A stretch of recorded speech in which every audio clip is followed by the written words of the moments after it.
Hello and welcome to Joy in Our Town, TBN St. Joseph, Kansas City. I am your host, Lindsay Hardiman. And fun fact, did you know that this specific area is classified as the heartland of this nation? Well, if you didn't, now you know. And today we are joined with Christel Gollnick of the Heartland Foundation. Christel, welcome to the show. Thank you. Thanks for having me. I'm glad you could join us. Absolutely. So let's open up by telling us about yourself and the Heartland Foundation. Sure. Well, my name is Christel, obviously, and I am the Regional Relations Team Leader or Director for Heartland Foundation, which means that I'm primarily handling communications, relationship building, being an advocate and a representative of the Foundation's mission out and about in a 30-county region. Oh, wow. Yeah. And what exactly is the Heartland Foundation? Well, we started out as a traditional hospital-based foundation tied to Heartland Health, which is now Mosaic Life Care. Okay.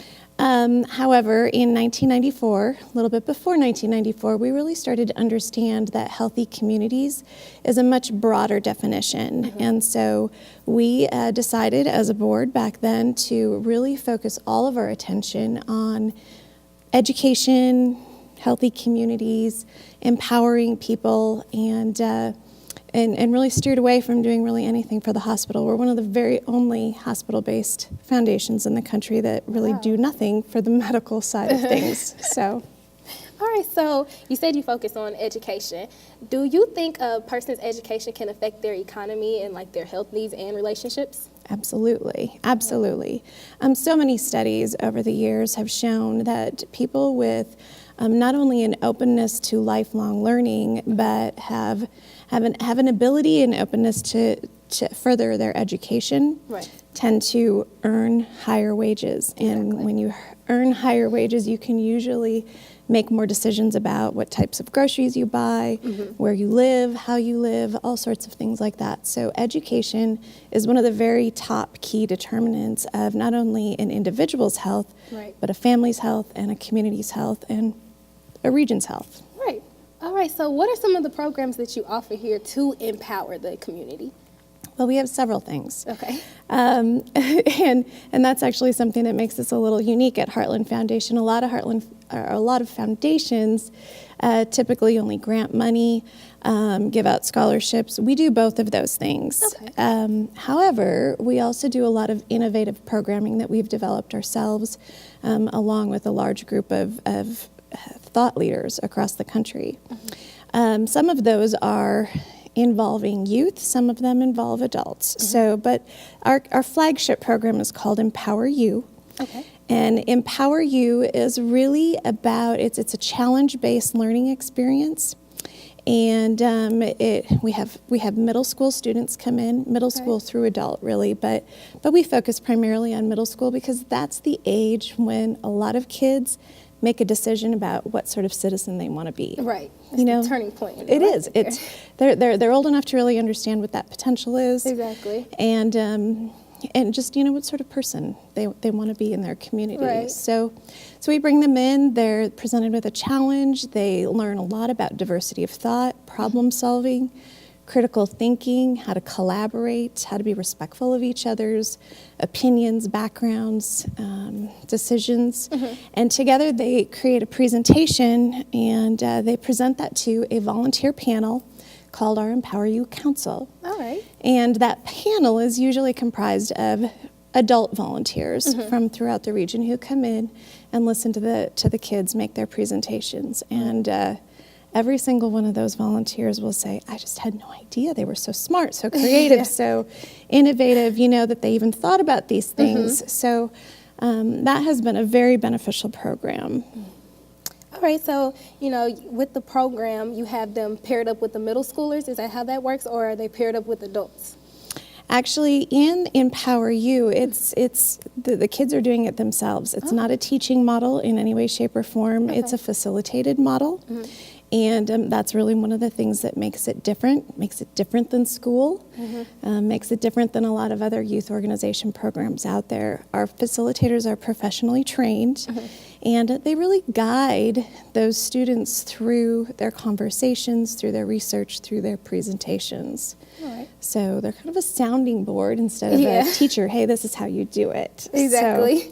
So that another program we have, though, is called the E2 Fellowship. Okay. And E2 stands for Education Empowers. Okay. Education Empowers is a broad initiative that Heartland Foundation started several years ago. Okay.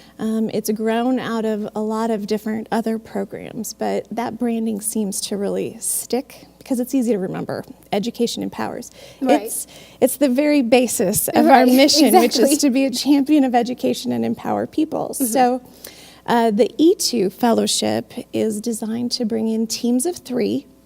The number 3 seems to work well. 2 high school students and an adult pair up from different schools from not only throughout Northwest Missouri, but also those bordering counties in Iowa, Nebraska, and Kansas. So it's really fun to have teams like that come in, and they come in for 5 different days throughout the academic year. Okay.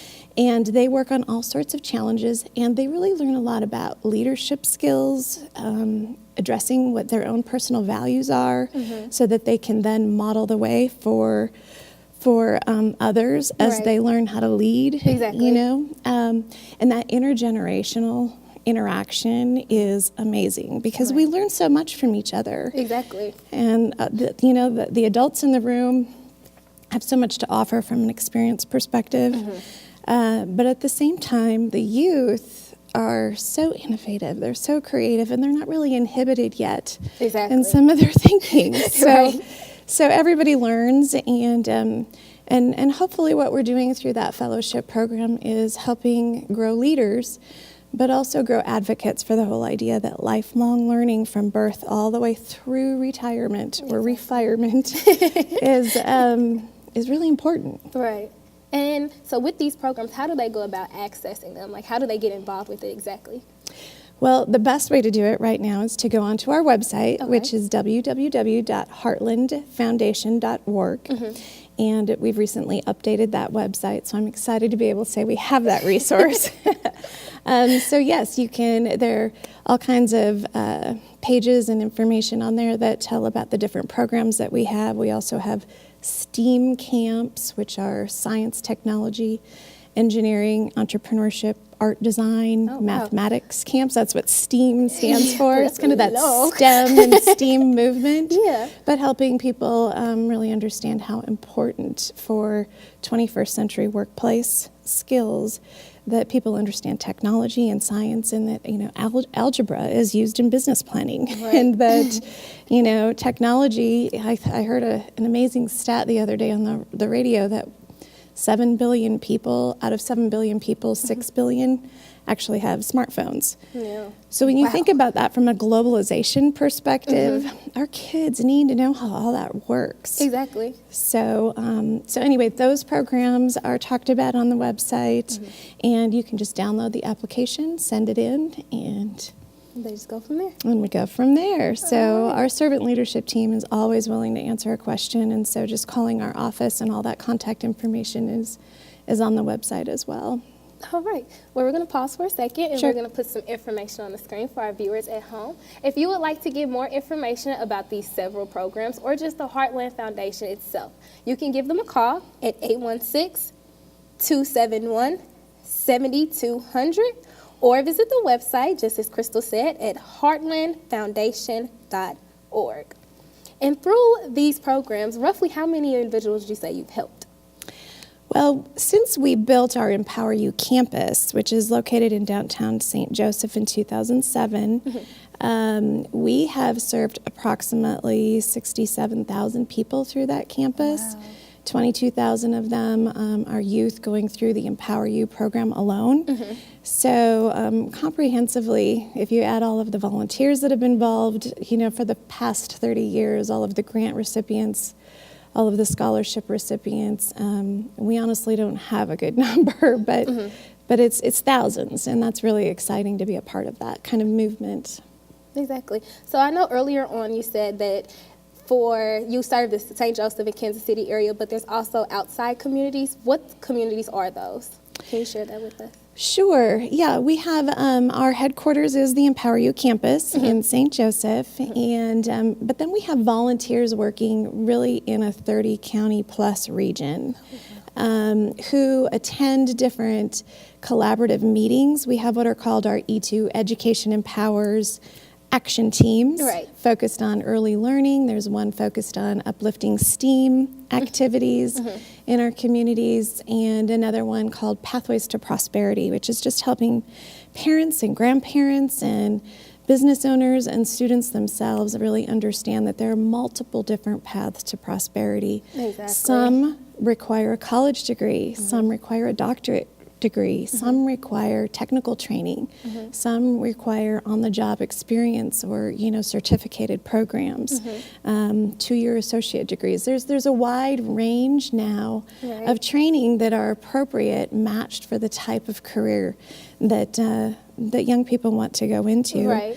And almost all of them pay very healthy wages. Exactly. And so the key is to just get the right training for the match of, what you want to do with your life and what your passions and skill sets are. So. All right, so I know you said you help both adults and the youth, and it kind of just goes through that whole gap. So at the collegiate level, how do you assist them with, say, like the training? Can they give us help from these different organizations? Yes, they can. Actually, we have a couple of our Healthy Communities regional investor partners are our higher ed institutions. Oh, okay. So we have Missouri Western State University, we have Northwest Missouri State University involved in North Central College. We also have Metropolitan Community College sitting on one of our teams. And all of those people coming to the team are just helping to make sure that their part of the spectrum of learning is represented. And that we can do different things. We have hosted several different college classes that are very interested in either social service or helping youth with civic empowerment, which is really the underlying basis of what we're doing. All right. So I know you accept volunteers, as you just Yes. stated, how volunteers help this come true. So how can they be a volunteer? Do they just go to the website? Yep, they can go to the website and go ahead and just let us know what their interest areas are, and one of our servant leadership team members will get back with them and talk through what their availability is, and we'll it go all from set there. up. Yeah, exactly. All right. So for the viewers at home, if you would like to volunteer with this organization, you can give them a call at 816-271-7200, or again by visiting that website at heartlandfoundation.org. All right, so in closing, the goal is to build a healthier community. So how can we as a community assist in making this goal come true?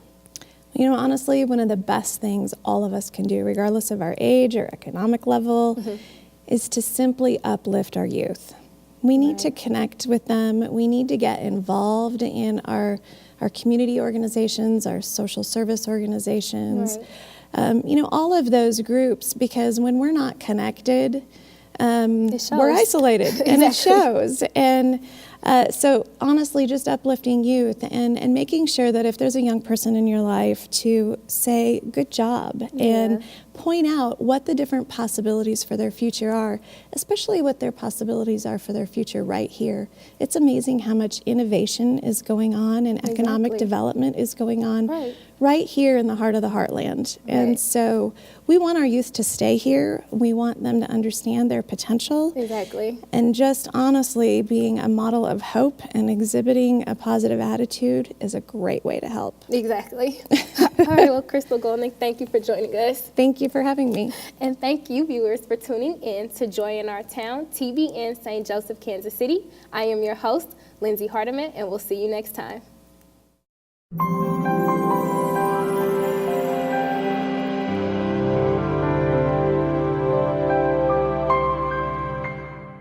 Move over, Andy. There's a new sheriff in town.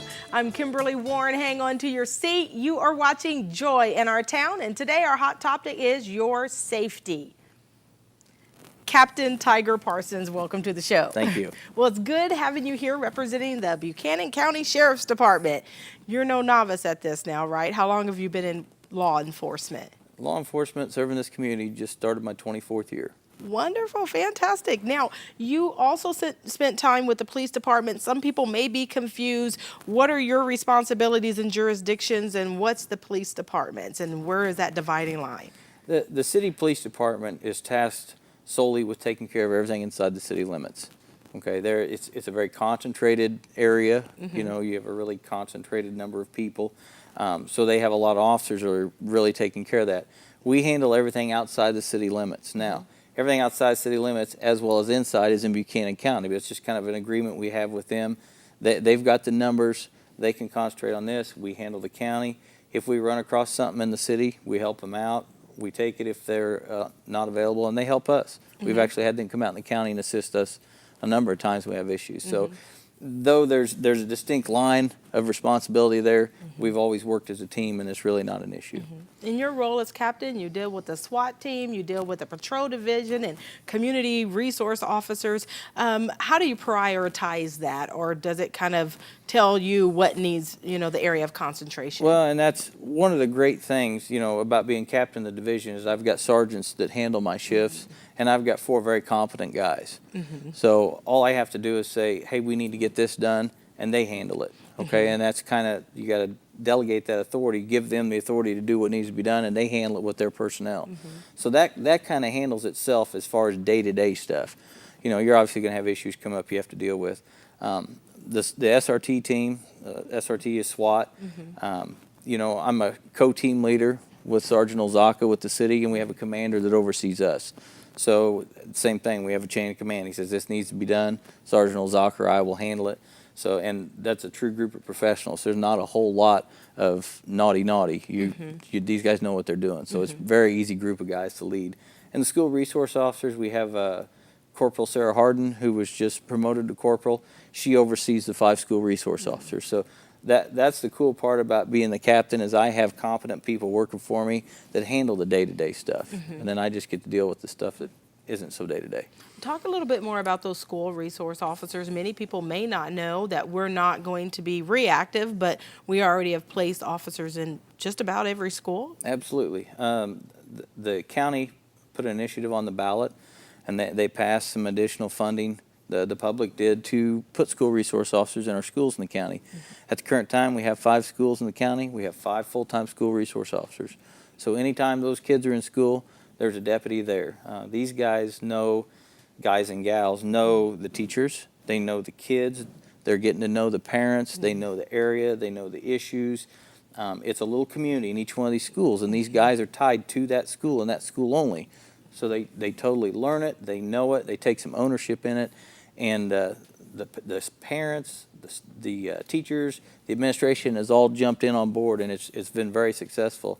And I don't see it changing. We're going to stay proactive on this program. Now, 24 years ago, they probably didn't have that. Is that correct? And how does that help in solving crime, already having men and women that are there, knowing who's walking into those schools? Well, I mean, that's the big picture. The big picture is we have a armed, trained law enforcement professional inside the school if one of these horrific incidents unfold. The smaller picture and the stuff that's going to pay off long term is the relationships that these children are building with law enforcement as opposed to learning to hate law enforcement. They're starting to get a pick at an early age. They're picking up on the fact that there are parameters that you have to follow or you'll face some music, and these guys are really great working with the kids. It's very non-confrontational, and I think it's going to pay off probably long term more so than a short term, heaven forbid, active shooter situation, because as long as we're being proactive, that's a hard target. And if you make a target hard, people aren't interested in it, so they're looking for soft targets. When you're building that rapport with schools, do you think you're making that statement that it's us together, not the policeman against you? The policeman is your friend. Absolutely, and that's one of the biggest benefits we get out of this. And the guys and the gals will tell you when they go in there, initially there's a wall. Oh, they've brought a cop into our school. Oh, my Lord, I can't believe I have a cop in our school. And that wall starts to chip away and melt down when they see that this person is a human being and they see the amount of compassion and care they put into the school. And, I mean, they have some incredible relationships with these kids. That's great. Let's talk about MRAP. We got some person on the block, or not really a person, but tell us what this mine-resistant ambush protected vehicle means. An MRAP, the Mine-Resistant Ambush Protected Vehicle, is military surplus. We received this from the Department of Defense through the 1033 program, which is they actually have a little slogan. It's called war fighter to crime fighter. It's where they're transferring stuff to law enforcement to use. With the drawdown in Iraq, the drawdown in Afghanistan, there's a lot of surplus equipment. The military is either scrapping, or if something works well, giving it to somebody that can use it. So we've picked up an MRAP.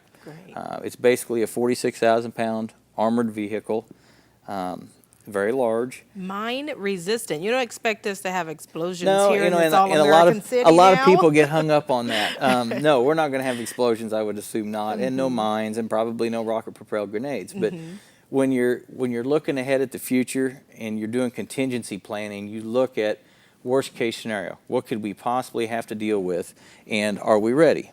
Okay. Now, we weren't looking at mines and stuff. What we're looking at is worst case scenario. Do we have access to an armored vehicle to retrieve an injured citizen, an injured officer, or get a SWAT team into a hot zone to take care of an issue? And we didn't. The city has one. It's available to us, but we didn't have one solely at our discretion to use out in the county. We did some studying. We did some research. We attended a couple of webinars, and these became available. We made application, and they provided us one free of charge. All it cost us is the fuel to drive it back. And over the last 10 or 15 years, we've had hostage situations and snipers right here. We've had a number of situations where we have used armor in the past. We've used other agencies' armor. We used to have a peacekeeper that just kind of quit running. The city had that, you know, and we used it as often as we could when we needed it, but most of the time it didn't run. So they've picked up a Bearcat, which is excellent. We've picked up the MRAP. It gives us two different tools that we can use in these situations to hopefully protect everybody. Are there other communities that are using the MRAP, and what kind of success are you hearing? I haven't seen any success stories other than one on the MRAP because it's a relatively new program. They've only been coming out for last year and this year. Okay. The one I did hear, there was a active shooter / barricaded subject in an apartment complex. And this particular complex had a number of people in it, and this guy was holed up, and they needed to get people out. But every time they would get in sight of him, he would fire on them. So they backed their MRAP through the yard, their 6-wheel drive with huge tires, and it drives over anything. They backed it through the yard to the front door of the apartment complex and loaded everybody in it without stepping them out in front of a bullet and drove them out. That's the only success story I've heard so far with the MRAP. That's all we need. But that's really. a big story. I mean, Yes. if you can safely remove that many people from a dangerous situation, then it's well worth the trouble. What do you think you concentrate your staff on most often? Is it drug crime, neighbor-to-neighbor crime, trafficking issues? What's consuming a lot of your time right now? You know, I mean, calls for service really don't eat us up a lot. But what my people are really concentrating on is some proactive behavior. Lots of traffic enforcement, lots of building checks, lots of residence checks, and lots of patrol. Because crime in the county, especially in a rural area, I mean, we're 400 square miles here in Buchanan County, has to move by vehicle. So if you're making contacts with vehicles, you're making contacts with criminals. And not everybody that drives is a criminal. Don't mistake that. But, you know, by the law of averages, you may stop 10 cars, and out of those 10 cars, you may have one that turns up has a warrant, one that's got a gun under their seat that they don't have a CCW permit for, and then a third one that had dope laying on the dash. So our traffic contacts, though they're about safety and keeping people safe, they're merely about getting out in the county and making contact with people. Incredible. How are we doing on distracted driving? Speaking of drivers and the patrol division, do you think we're getting better at that, or are we still kind of being a little bit too relaxed? Yeah, here's the deal. Distracted driving, you know, everybody wants to aim it at the kids. They want to blame it on the kids. Are kids more liable to have an accident because of distracted? Absolutely. They don't have the experience driving an automobile as an adult. But what we see happening is adults setting bad examples for the kids. You know, it would be one thing for me to look at my child and go, okay, when you're driving, don't text, and then turn away from my child and text while I'm driving. Okay, so I'm not setting a good example for my child. So in reality, we're probably not getting any better. Stats are a little difficult to grab on that, especially if you're talking distracted driving over cell phone usage, because you get into we have to seize the phone, we have to pull the records, we have to do this, we have to do that. You know, and unless it's a real big serious injury accident or a big felony case, we're probably not going to take those steps unless somebody volunteers it. Yeah, you can look through my phone. So it's hard to pull the stats. We do know they exist. We've had some accidents in the last 2 or 3 years that we're about 90% sure we can attribute to cell phone usage. But, you know, then again, you have the time constraints of the accident happened here, I seized the phone here. We don't have anybody can tell us exactly when this accident happened. So there's a whole lot of side B's to prove in the case. I still see people driving down the highway texting on their phones.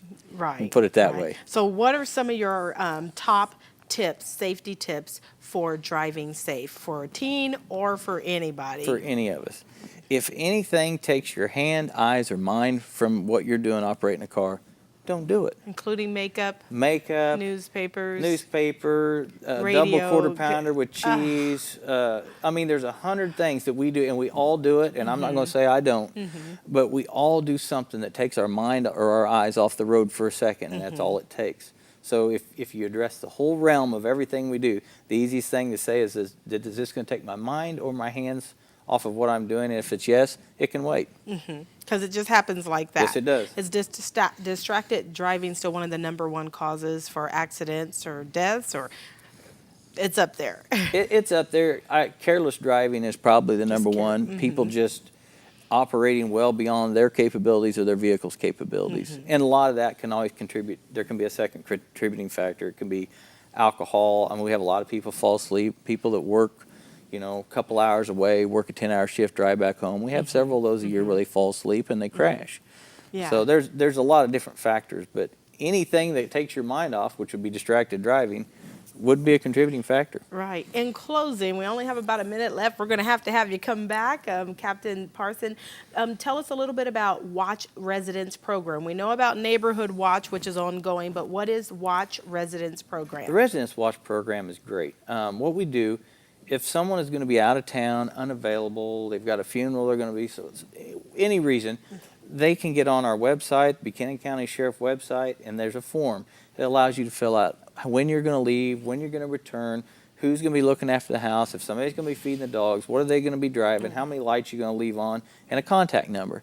And then the road guys take those lists and they go out on a daily and sometimes shift basis 2 or 3 times a day and run by the house, make sure there's no windows broke, make sure nobody's lurking around. And it's proactive, and we need the community to work with us on this, because if they'll let us know when they're gone, we'll be glad to keep an eye on their stuff. Good job. And that's just a complimentary service that you all do. Well, you know, and it helps everybody, though, because I would much rather you come home from a vacation to all your stuff intact than you come home and then call me and go, all my stuff's gone. Right. Because then we're going to come out, we're going to work a burglary scene, and then you're going to be out your stuff, and then we drag insurance companies in, and that's not a very nice thing to come home to from vacation. Right. Don't put it. Don't sign up for Residents Watch and then put it on social media. You're out of town, right? That is a big no-no. Right. Yes. Well, we're going to put information on the screen because we just have many more questions. Again, our special guest, we want to thank Captain Tiger Parsons, Buchanan County Sheriff's Department, for being here today. You can go to their website to find out more tips to keep safe or to come, keep a day updated on the MRAP program and the new vehicle coming. The website is right there on your screen, or the number is 816-236-8898. That's 236-8898. Captain Tiger Parsons, thanks for being here. We want to thank you for watching TBN, Kansas City, St. Joseph, Joy in Our Town. I'm Kimberly Warren. Have a wonderful week. This program has been sponsored by the Trinity Broadcasting Network and made possible by your telethon dollars. Your continual support can keep Joy in Our Town brought to your home every day. So write Joy in Our Town, P.O. Box A, Santa Ana, California, 92711.